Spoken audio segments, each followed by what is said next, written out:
اعوذ باللہ من الشیطان الرجیم بسم اللہ الرحمن الرحیم السلام علیکم ورحمۃ اللہ وبرکاتہ۔ شیخ نسیم تشریف فرما برطانیہ سے تشریف لائے ورلڈ اسلامک مشن کے سیکرٹری جنرل حضرت مولانا محمد فراغ القادری صاحب، مولانا حسان فاروقی صاحب، صدر سنی دعوت اسلامی، میرے بھائی حضرت مولانا ممشاد پاشا صاحب، معزز علماء کرام، مشائخین عظام، مجلس اتحاد المسلمین کے رکن اسمبلی محمد معظم خان صاحب، معزز حاضرین اکرام، بزرگان ملت، نوجوان ساتھیوں، پس پردہ بیٹھ کر سننے والی میری عزت دار ماں اور بہنوں، عزیزان ملت، علماء کرام نے لکھا ہے کہ اس ماہ مبارک کا مرتبہ ماہ رمضان سے بھی بڑھ کر ہے، اس لیے کہ اس ماہ مبارک میں اور رمضان کے مقدس مہینے میں اللہ نے قرآن کریم کو نازل کیا، تو اس میں صاحب قرآن تشریف لائے۔ رمضان میں قرآن کو نازل کیا گیا تو ربیع الاول میں قرآن والے تشریف لائے، اور اگر رسول اللہ صلی اللہ علیہ وسلم نہ ہوتے تو رمضان، قرآن، زکوٰۃ، یہ تمام چیزیں ہم کو نہیں ملتی، بلکہ حدیث قدسی ہے کہ اللہ فرماتا ہے کہ میرے محبوب اگر آپ کو پیدا نہ کرتا تو کائنات کا ذرہ بھی معرض وجود میں نہیں آتا۔ میرے عزیز دوستوں اور بزرگوں، اللہ سبحانہ و تعالیٰ نے انسان کو کئی نعمتوں سے نوازا۔ اللہ نے انسان کو دو آنکھیں دی جس سے وہ اللہ کے قدرت کے نظاروں کو دیکھتا ہے۔ اللہ نے انسان کو زبان دیے، کان دیا، دماغ دیا سوچنے اور سمجھنے کے لیے۔ یہ ایسی نعمتیں ہیں کہ ساری کائنات اس کی قیمت نہیں بن سکتی، اور اللہ سبحانہ و تعالیٰ قرآن کریم میں ارشاد فرماتا ہے کہ اگر تم میری نعمتوں کا شمار کرنا چاہو تو نہیں کر پاؤ گے۔ اور کہیں پر اللہ سبحانہ و تعالیٰ نے نہیں فرمایا کہ انسان، میں نے تجھے نعمتیں دے کر تجھ پر ایک بہت بڑا احسان کیا۔ اور جب کائنات میں اپنے حبیب محمد مصطفیٰ صلی اللہ علیہ وسلم کو بھیجتا ہے تو قرآن کریم میں اللہ سبحانہ و تعالیٰ ارشاد فرماتے ہیں، اس آیات کا ترجمہ علماء کرام نے کیا کہ اللہ فرماتا ہے کہ اللہ نے مومنوں پر ایک بہت بڑا احسان کیا اور ان میں ایک عظمت والے رسول کو بھیجا۔ تو معلوم ہوا کہ نعمت عظمیٰ ہے، اللہ سبحانہ و تعالیٰ خود اس پر احسان جتلا رہا ہے۔ میرے عزیز دوستوں اور بزرگوں،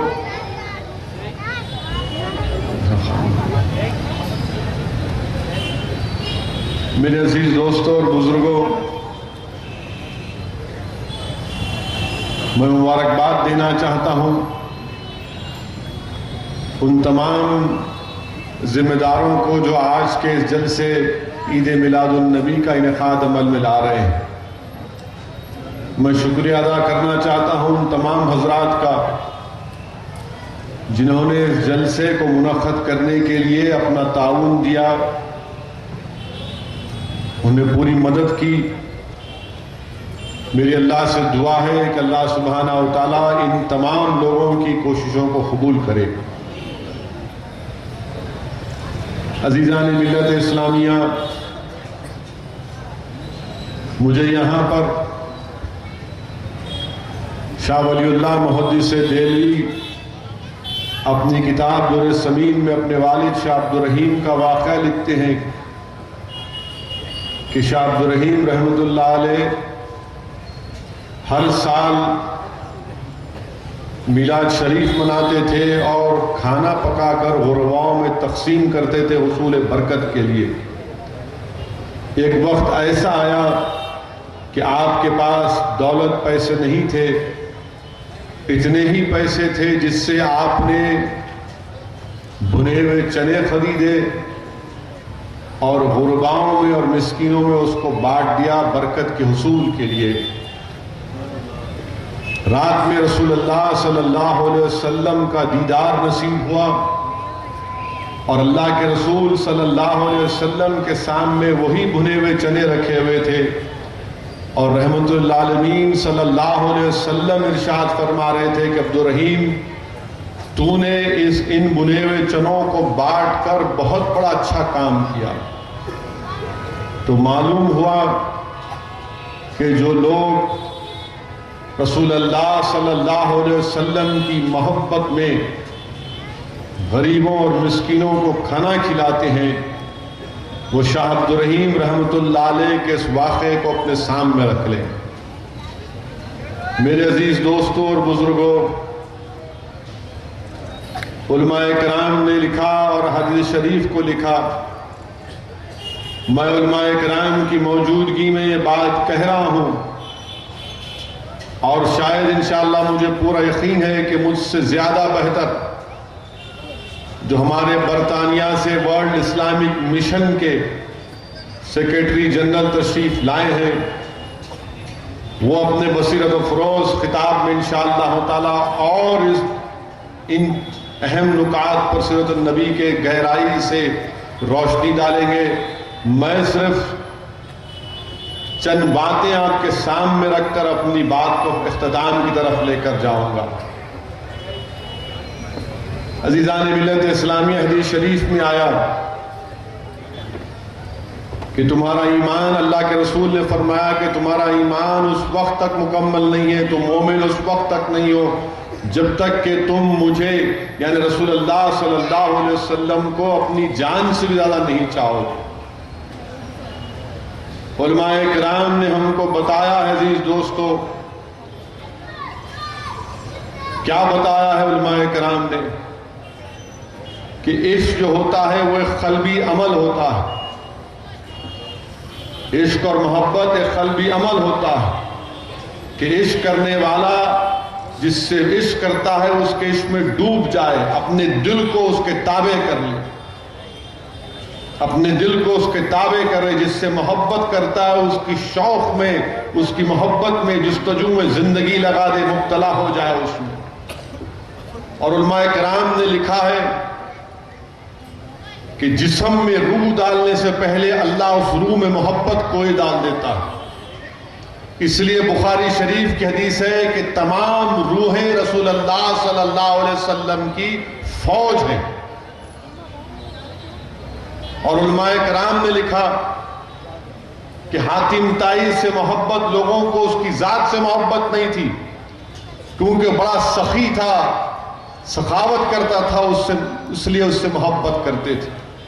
علماء کرام نے لکھا کہ کائنات میں ایک ہی ایسی شخصیت ہے جس کی ذات سے بھی لوگوں کو محبت ہے، محمد مصطفیٰ صلی اللہ علیہ وسلم۔ جس کی صفات سے بھی محبت ہے، محمد مصطفیٰ صلی اللہ علیہ وسلم۔ جس کی حدیث سے محبت ہے، محمد مصطفیٰ صلی اللہ علیہ وسلم۔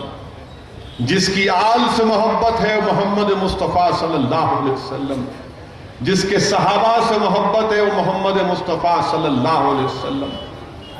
یعنی ہر چیز سے، جس چیز کو رسول اللہ صلی اللہ علیہ وسلم سے نسبت ہو جائے اس سے محبت کی جاتی ہے۔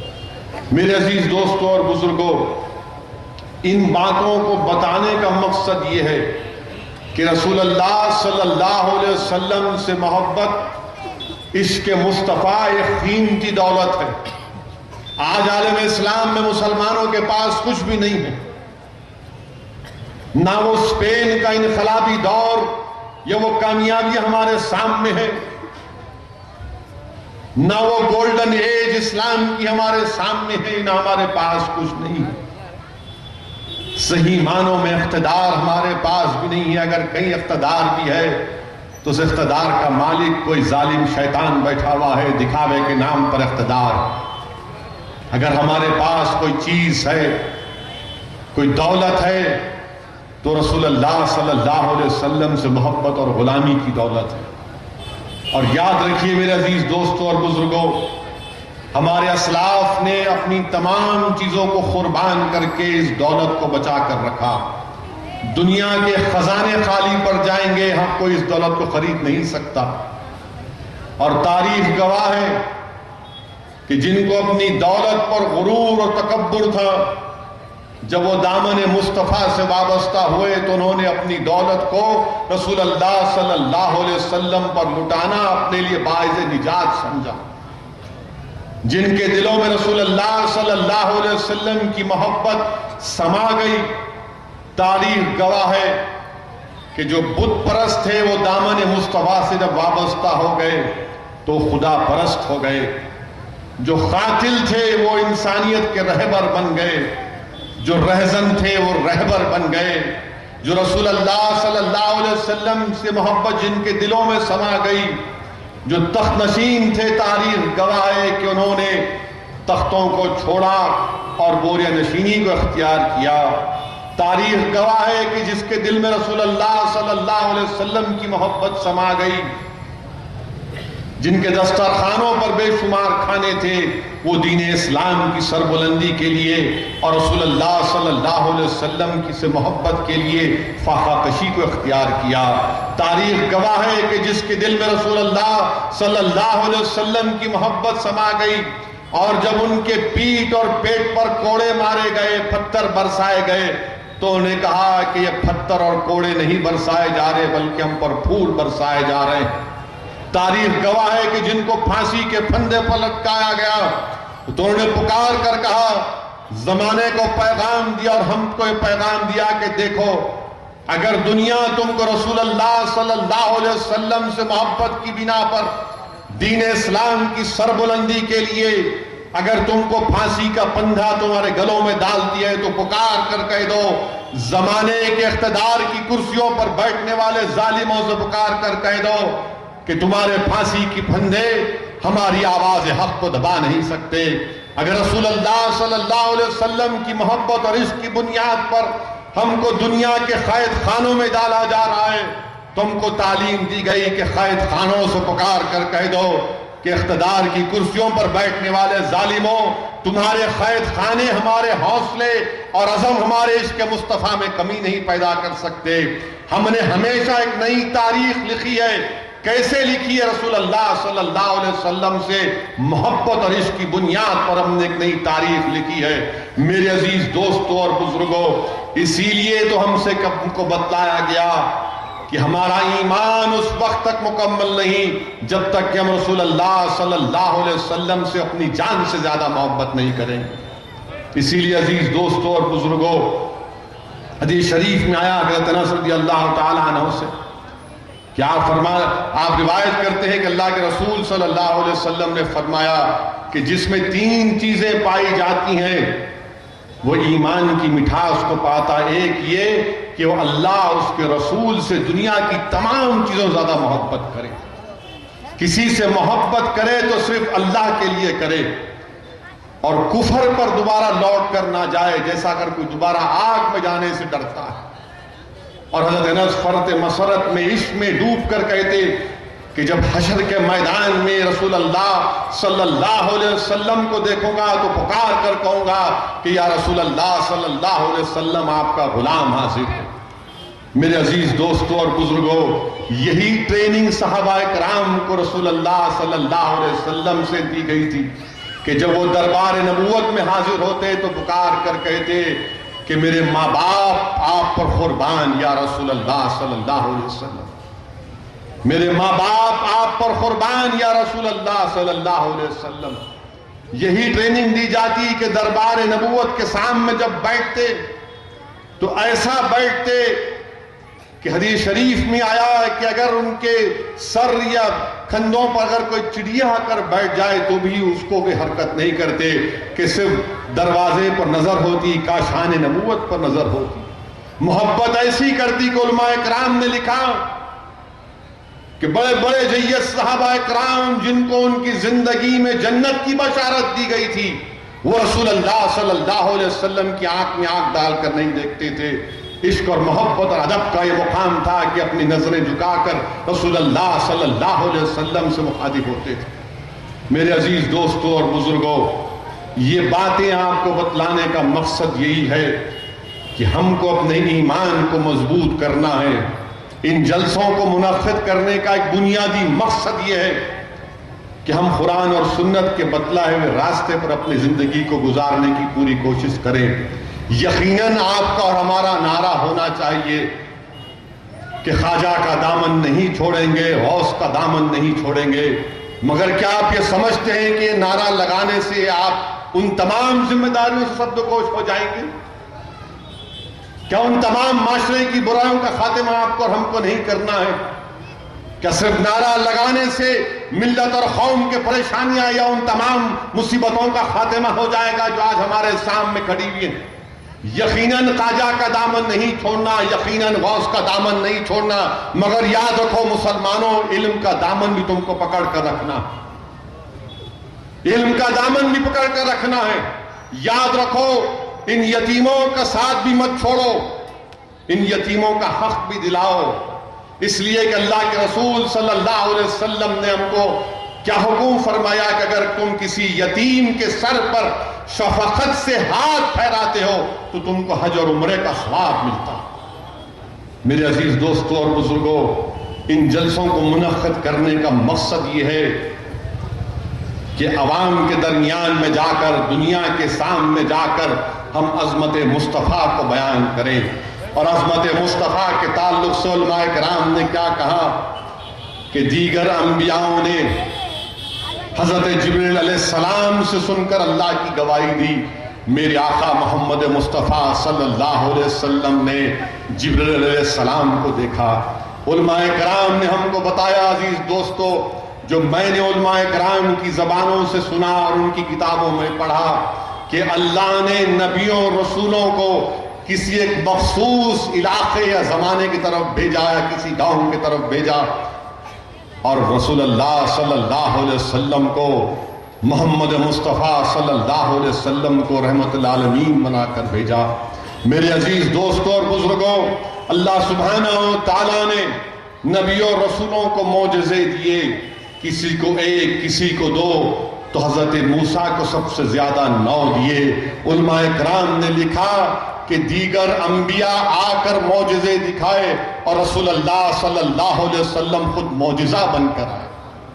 میرے عزیز دوستوں اور بزرگوں، علماء کرام نے لکھا کہ تین نبیوں کو سورہ یاسین میں بتایا گیا کہ ایک گاؤں کی طرف بھیجایا گیا، اور جب یہاں رسول اللہ صلی اللہ علیہ وسلم کی بات آئی تو کہا کہ سارے عالم کے لیے رسول بنا کر بھیجا گیا۔ میرے عزیز دوستوں بزرگوں، علماء کرام نے عظمت مصطفیٰ کو اس طرح بیان کیا کہ تبلیغ کے لیے حضرت عیسیٰ حضرت یحییٰ کو بھیجا گیا، تو کسی کو فرعون اور نمرود سے ٹکر لینے کے لیے حضرت ابراہیم حضرت موسیٰ کو بھیجا گیا، تو کسی کو اقتدار بھی دیا گیا حضرت داؤد اور سلیمان علیہ السلام کو، تو یہاں پر رسول اللہ صلی اللہ علیہ وسلم سے کہا گیا کہ وَمَا أَرْسَلْنَاكَ إِلَّا رَحْمَةً لِلْعَالَمِينَ۔ میرے عزیز دوستوں اور بزرگوں، حضرت موسیٰ سے اللہ نے کہا کہ میں آپ کو دنیا والوں کے لیے امام بناؤں گا۔ یہ نہیں کہا، علماء کرام نے کہا، یہ میں نہیں کہہ رہا ہوں، علماء کرام نے کہا کہ دنیا والوں کے لیے امام بناؤں گا، یعنی بنا کر نہیں بھیجا، دنیا والوں کے لیے۔ اور رسول اللہ صلی اللہ علیہ وسلم سے کہا کہ وَمَا أَرْسَلْنَاكَ إِلَّا رَحْمَةً لِلْعَالَمِينَ۔ حضرت آدم علیہ السلام سے کہا کہ آپ کو میں دنیا میں اپنا خلیفہ بناؤں گا، حضرت داؤد سے کہا، اور یا رسول اللہ صلی اللہ علیہ وسلم سے فرمایا کہ وَمَا أَرْسَلْنَاكَ إِلَّا رَحْمَةً لِلْعَالَمِينَ۔ آپ کو مبشر بنا کر بھیجا گیا، آپ کو نذیر بنا کر بھیجا گیا۔ میرے عزیز دوستوں اور بزرگوں، وہیں پر ہم کو یہ بھی معلوم ہوا کہ رسول اللہ صلی اللہ علیہ وسلم نے، مشکات شریف کی حدیث ہے، بلکہ علماء کرام نے یہاں تک فرمایا، یہ بھی بات لکھی، کیا لکھا کہ فرشتوں نے حضرت آدم کو سجدہ کیا تو صبح قیامت تک فرشتے رسول اللہ صلی اللہ علیہ وسلم پر درود و سلام بھیجتے رہیں گے۔ بلکہ مشکات شریف کے حدیث میں آیا کہ آقا نے فرمایا کہ تمام انبیاء اور رسول حشر کے میدان میں میرے جھنڈے کے نیچے رہیں گے۔ علماء کرام نے حدیث شریف، بلکہ امام فخر الدین رازی رحمت اللہ علیہ نے تفسیر کبیر میں لکھا، کیا لکھا کہ حضرت جبرائیل علیہ السلام نے سفر معراج میں رسول اللہ صلی اللہ علیہ وسلم کی سواری کی جو رکاب تھامی، وہ اس سے بڑھ کر ہے، کس سے بڑھ کر ہے، جب فرشتوں نے حضرت آدم کو سجدہ کیا۔ اور پھر امام فخر الدین رازی لکھتے ہیں کہ فرشتوں نے حضرت آدم کو سجدہ اس لیے بھی کیا کیونکہ حضرت آدم کے پیشانی میں انہوں نے نور مصطفیٰ کو دیکھا تھا۔ میرے عزیز دوستوں اور بزرگوں، علماء اکرام نے عظمت مصطفیٰ کو بیان کیا تو کیا بتایا آپ کو اور ہم کو کہ حضرت موسیٰ سے ان کی قوم نے پانی مانگا تو آپ نے پہاڑوں کے درمیان سے پانی کو نکالا۔ یہاں پر صحابہ اکرام نے سفر میں کہا، یا رسول اللہ صلی اللہ علیہ وسلم ہم 1500 ہیں، پانی کی کمی ہے۔ تو رحمت اللہ علیہ صلی اللہ علیہ وسلم نے اپنے انگلی مبارک سے پانی کے چشمے جاری کر دیے۔ میرے عزیز دوستوں اور بزرگوں، موسیٰ علیہ السلام کو اپنے عصائے موسیٰ کو مارنا پڑا تو دریا چیر ہونا پڑا۔ میرے عزیز دوستوں اور بزرگوں، یہاں پر علماء اکرام نے عظمت مصطفیٰ بیان کی کہ آقا دو عالم صلی اللہ علیہ وسلم نے اپنی انگلی سے اشارہ کیا تو چاند کے 2 ٹکڑے ہو گئے۔ علماء اکرام نے حدیث شریف کو بیان کیا کہ اللہ کے رسول صلی اللہ علیہ وسلم نے ارشاد فرمایا کہ آسمانوں میں میرے 2 وزیر ہیں، حضرت جبرائیل حضرت میکائیل، اور زمین میں میرے 2 وزیر ہیں، ابو بکر صدیق اور عمر فاروق۔ تو معلوم ہوا زمین و آسمان میں کس کی حکومت ہے، زمین و آسمان میں کس کی حکومت ہے۔ میرے عزیز دوستوں اور بزرگوں، مجھے ایک اور جلسے میں جانا ہے، میں صرف اتنا ہی کہہ کر اپنی بات کو ختم کرتا ہوں کہ زمانے کے موجودہ چیلنجز یہ ہیں کہ ہم علم سے اپنے آپ کو وابستہ کریں۔ زمانے کی جو برائیاں ہیں اس کا خاتمہ کرنے کے لیے نوجوانوں، میں آپ کو دعوت فکر دیتا ہوں، میں آپ کو سے گزارش کرتا ہوں، بلکہ میں تم کو چیلنج کرتا ہوں کہ کیا تم زمانے کے معاشرے کی برائیوں کا خاتمہ کرنے کے لیے آگے بڑھو گے۔ میں نوجوانوں سے دردمندانہ اپیل کرتا ہوں کہ خدا کے لیے اس جہیز کی لعنت کا خاتمہ کرو۔ دیکھو، یہ مسلمانوں، یہ اسلام، یہ شریعت یا قرآن اور سنت سے اس کا کوئی تعلق نہیں ہے۔ جہیز کا کوئی ایک مثال نہیں بتا سکتا حدیث کے ذریعے سے جہیز کی، یہ لعنت ہے۔ یاد رکھو، جو غیر لوگ کنیا دان کرتے ہیں اور کنیا دان کرنے کے بعد بچیوں کو اپنے باپ اور اپنی ماں کے حصے میں سے جائیداد کا حصہ نہیں دیتے، وہ گناہ کر رہے ہیں۔ جہیز کی لعنت کو ختم کرو، اس سے ہمارے گھر تباہ و برباد ہو رہے ہیں۔ میں آج یہاں پر اس جلسے میں آ رہا تھا تو راستے میں 15-20 منٹ میری گاڑی رک گئی، سامنے دیکھتا ہوں کہ 4 گھوڑے ہیں، ایک لائٹ کا جنریٹر ہے، باجا بج رہا ہے، لوگ ناچ رہے ہیں۔ میں نے پوچھا، بھائی کیا ہے یہ، شادی ہو رہی ہے کیا؟ تو بولے نہیں صاحب، بچے کا حقیقہ ہے، بسم اللہ ہے، اسی لیے گھوڑے اور جنریٹر کے ساتھ جا رہے ہیں۔ یاد رکھو، اگر یہ تم پیسہ اس طرح پانی کی طرح بہا رہے ہو تو یقین جانو غربت زندگی کا کہیں خدا نخواستہ مقدر نہ بن جائے۔ کیا ضرورت ہے ہم کو اس طرح کا اسراف کرنے کی؟ اگر دولت ہے تو اپنے گھر میں، اپنے رشتہ داروں میں غریب ہے ان کو بانٹو، ان کو دو، ان کو مضبوط کرو، مگر اس طرح کی حرکتیں کرنا، یاد رکھو یہ رسول اللہ صلی اللہ علیہ وسلم سے اگر ہم سچی محبت کرتے ہیں تو اس طرح کی بری مثالوں کو ختم کرنا ضروری ہے۔ اور ساتھ ہی ساتھ میں آپ سے گزارش بھی کروں گا کہ آنے والے چند ہفتوں میں انشاءاللہ تعالی سرزمین دکن، یہ غیوروں کی سرزمین پر بلدیہ کے انتخابات ہونے جا رہے ہیں، اور ہمیشہ کی طرح انشاءاللہ تعالی ہم اپنی برتری اور اپنی سبقت کو برقرار رکھیں گے۔ ہم زمانے کو بتائیں گے کہ انشاءاللہ تعالی یہ سرزمین ہماری ہے، یہ شہر ہمارا ہے، اور انشاءاللہ تعالی اس شہر پر ہمارا ہی قبضہ ہوگا۔ ہاں، جب الیکشن کا موسم آتا ہے تو بہت سے بندر ادھر سے ادھر کودتے ہیں، جیسا آپ دیکھتے ہیں کہ ایک بڑے پیڑ یا جھاڑ کے اوپر بعض بندر ایک ڈالی سے دوسری ڈالی پر کودتے ہیں، تو ہو سکتا ہے کہ بہت سے بندر نکل کر ادھر ادھر کودیں گے، مگر ڈگڈگی ہمارے پاس ہے، ہم بجائیں گے تو بندر ناچیں گے انشاءاللہ تعالی، اور سلام بھی ہم کو ہی کریں گے پولنگ کے دن۔ مجھے اس بات کا پورا اندازہ ہے، ہم کو ہمیشہ اللہ کی ذات پر ہم نے توکل کیا ہے۔ اللہ سبحانہ و تعالیٰ نے ہمیشہ مجلس اتحاد المسلمین کو کامیابی اور کامرانی سے نوازا۔ ہماری نسبت رسول اللہ صلی اللہ علیہ وسلم سے ہے، اللہ نے اس نسبت کی لاز رکھتے ہوئے ہمیشہ نامصائب حالات میں ہم کو کامیاب اور کامران کیا۔ یقیناً اس جماعت کی تاریخ گواہ ہے کہ وقت کے فرعون اور نمرود آ گئے، مگر اللہ کے فضل و کرم سے، نبی کریم صلی اللہ علیہ وسلم کے صدقہ طفیل سے، اولیاء اللہ کی دعاؤں کی وجہ سے، اہل دل کی نظر کی وجہ سے اللہ نے ہم کو ان وقت کے نمرود اور فرعونوں پر کامیابی اور غلبہ دیا۔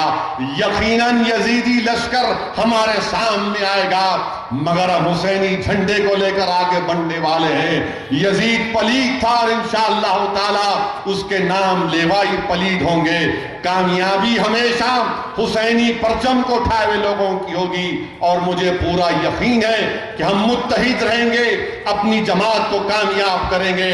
اگر آج کسی کو تکلیف ہو رہی ہے کہ مجلس اور اسد الدین اویسی نے کہا کہ حیدرآباد حیدرآبادیوں کا ہے، تو تکلیف جس کو ہو رہی ہے، جس کے پیٹ میں تکلیف ہو رہی ہے، جس کو راتوں میں نیند نہیں آ رہی ہے، تیار ہو جاؤ۔ میں الیکشن تک یہی کہنے والا ہوں، بلکہ زندگی بھر یہی کہوں گا کہ حیدرآباد حیدرآبادیوں کا ہے۔ اگر نتیش کمار بہار میں کہہ سکتا ہے کہ بہاری کوٹ دو بہاری کوٹ مت دو، تو کیا میں نہیں کہہ سکتا کہ حیدرآبادی ہوں حیدرآبادی کوٹ دو؟ کیا میں نہیں کہہ سکتا کہ رسول اللہ صلی اللہ علیہ وسلم کی نسبت کی بنیاد پر تم مجلس اتحاد المسلمین کو ووٹ دو؟ جب اغیاروں کے نام پر ووٹ لے سکتے ہیں، تو کیا اسد الدین اویسی اللہ اور اس کے رسول کے نام پر بھیک نہیں مانگ سکتا؟ ارے میں ہمیشہ حق بیان کرتے آیا ہوں اور حق بیان کرتے رہوں گا۔ جن لوگوں کو تکلیف ہے، ارے جاؤ نتیش کمار کو سمجھاؤ۔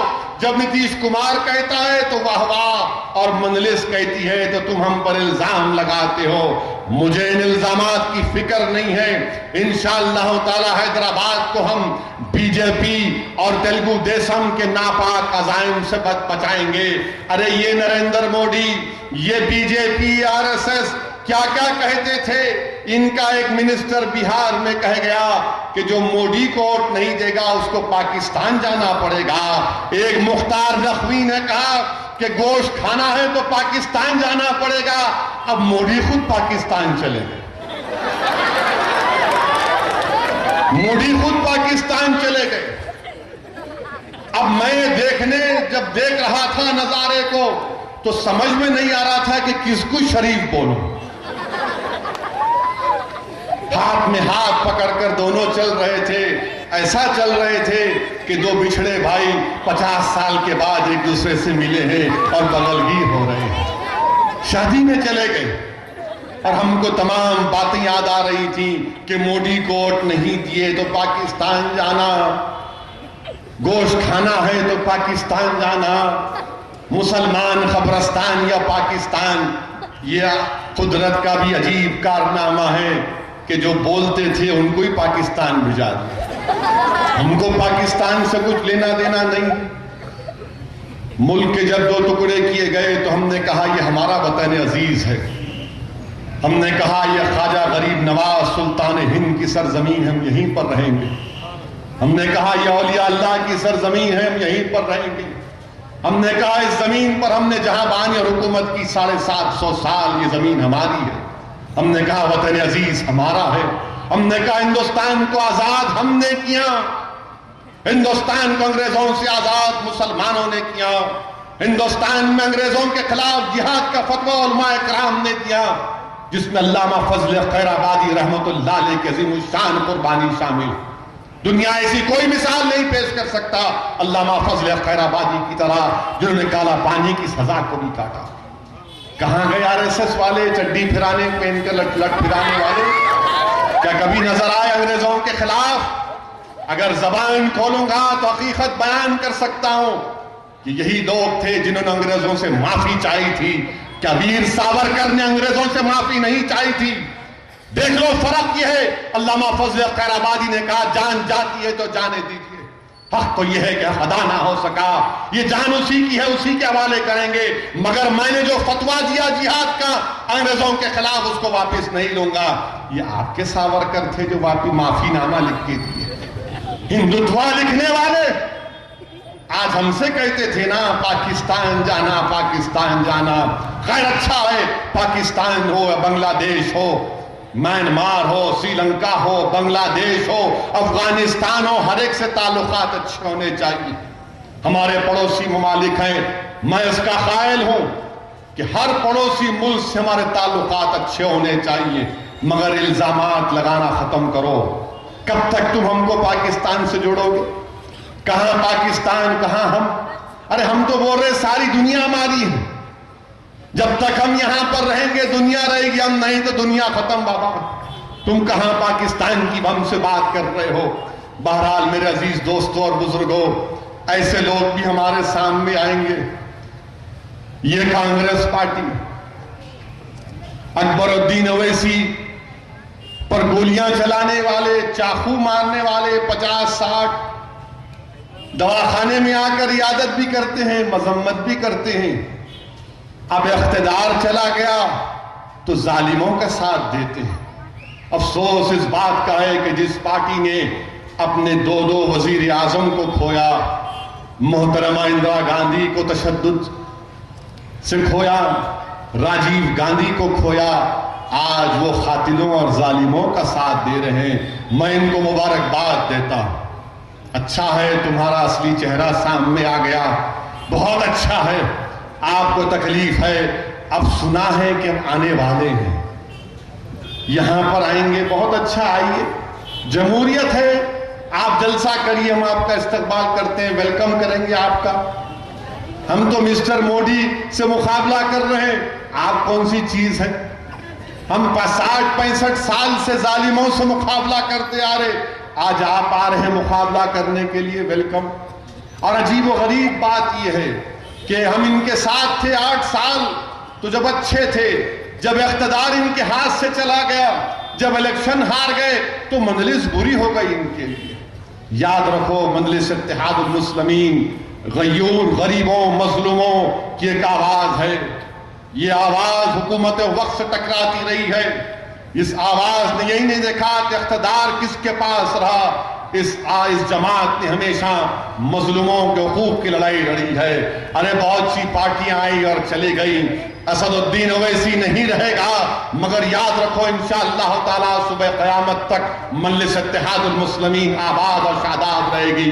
اس جماعت کو ہمارے مخالفین کہتے تھے کہ پرانے شہر والوں کی، غریبوں کی، آٹو والوں کی، رکشے والوں کی، سائیکل چلانے والوں کی جماعت ہے، جو کہتے تھے کہ یہ ہوٹلوں میں بیٹھ کر 2 روپے 2.5 روپے چائے پینے والوں کی جماعت ہے. ہاں یہ ان تمام کی جماعت ہے. اور یاد رکھو دنیا دیکھ رہی ہے، اگر میں زندہ رہوں گا نہیں رہوں گا تو تم دیکھو گے انشاءاللہ تعالی یہ مظلوموں کی جماعت ہندوستان کے کونے کونے میں جا کر نریندر مودی، بی جے پی، کانگریس کی نیندوں کو آرام کر کے رہے گی. کیونکہ ہمارا مقصد یہ کہ ہندوستان میں ہندوستان کے مسلمانوں کو ان کا جائز مقام ملے.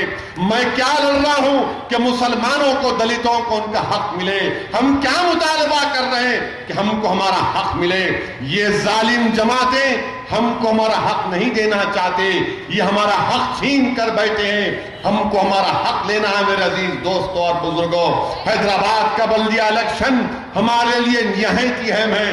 حیدرآباد کے مسائل ہیں، غریبوں کے گھروں کا مسئلہ ہے.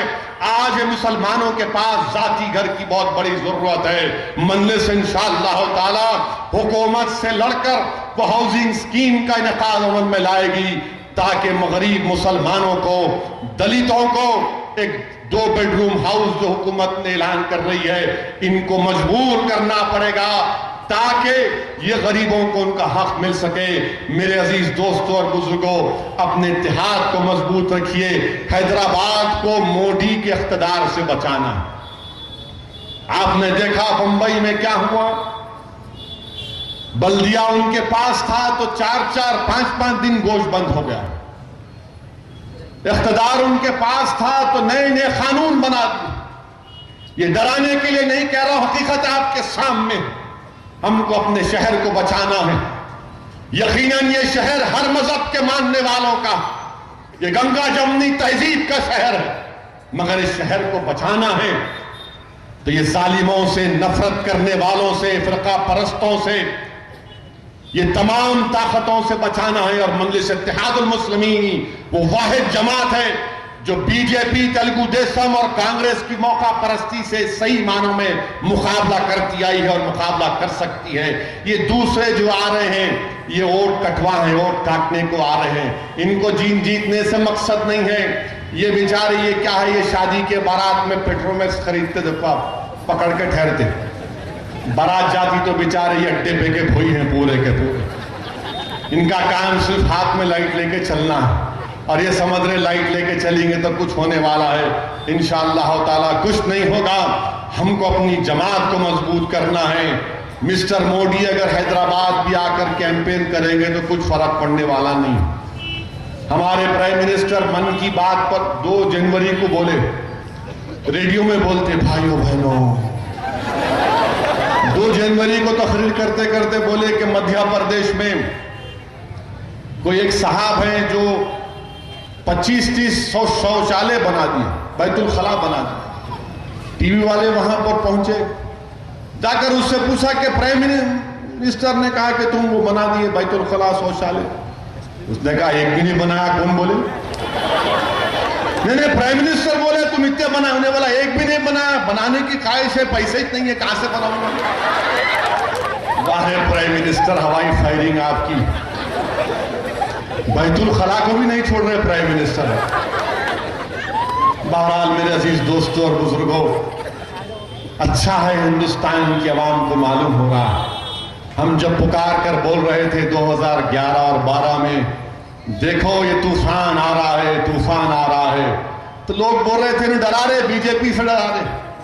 آپ کو یاد ہوگا ہمارے مخالفین، ہمارے دشمن بول رہے ہیں اسد الدین اویسی مجلس جو ہے ڈرا کے ووٹ لے رہی ہے، بول رہی بی جے پی آئے. ارے میں جب بول رہا تھا مجھے مرحوم قائد سالار ملت کے وہ سنہرے الفاظ یاد آ رہے ہیں کہ مرحوم قائد سالار ملت کہتے تھے کہ بارش ہونے کے بعد یا بارش کے چھینٹے ہمارے جسموں پر گرنے کے بعد ہم یہ نہیں کہتے کہ بارش ہونے والی ہے.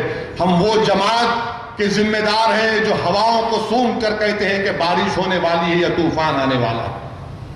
آج جب یہ تمام اقتدار پر آ کر بیٹھ گئے تو یہ تمام کے تمام اب کہہ رہے ہیں ایسا ہو رہا ویسا ہو رہا. بھگتو آپ ووٹ ڈالے تھے نا، بڑا سمجھے تھے انہوں ایسا کریں گے وہ کریں گے، مگر کچھ نہیں ہوا. ماں ہندوستان کی اکانومی زیرو ہو گئی، ہر طرح سے ناکام ثابت ہوئے. بہرحال میرے عزیز دوستوں اور بزرگوں، میری آسدوان گزارش ہے کہ آنے والے چند ہفتوں میں اپنے اتحاد کو اور مضبوط کریے، جماعت کو کامیاب کریے. جماعت جس کے حق میں فیصلہ کرے گی آپ اس کا ساتھ کیجئے. یہ میرے لیے کوئی آسان کام نہیں ہے کہ میں کتنوں کو ٹکٹ دے سکتا ہوں. میری ذمہ داروں سے، علماء کرام سے، مشائخ نظام سے، نیک لوگوں سے، اہل دل سے دعا ہے کہ آپ میرے لیے دعا کریے کہ اللہ سبحانہ و تعالی ہم سے صحیح فیصلہ کرائے. اور جس کو ٹکٹ نہیں ملے گا یقیناً تکلیف ہونا آپ کا جانب ہے، مگر جماعت کو کامیاب کرنا یہ ہم تمام کا مشن ہے، ہم تمام کا اہم کام ہے. یہی کہتے ہوئے آپ سے رخصت ہوتا ہوں. وآخر دعوانا الحمدللہ رب العالمین.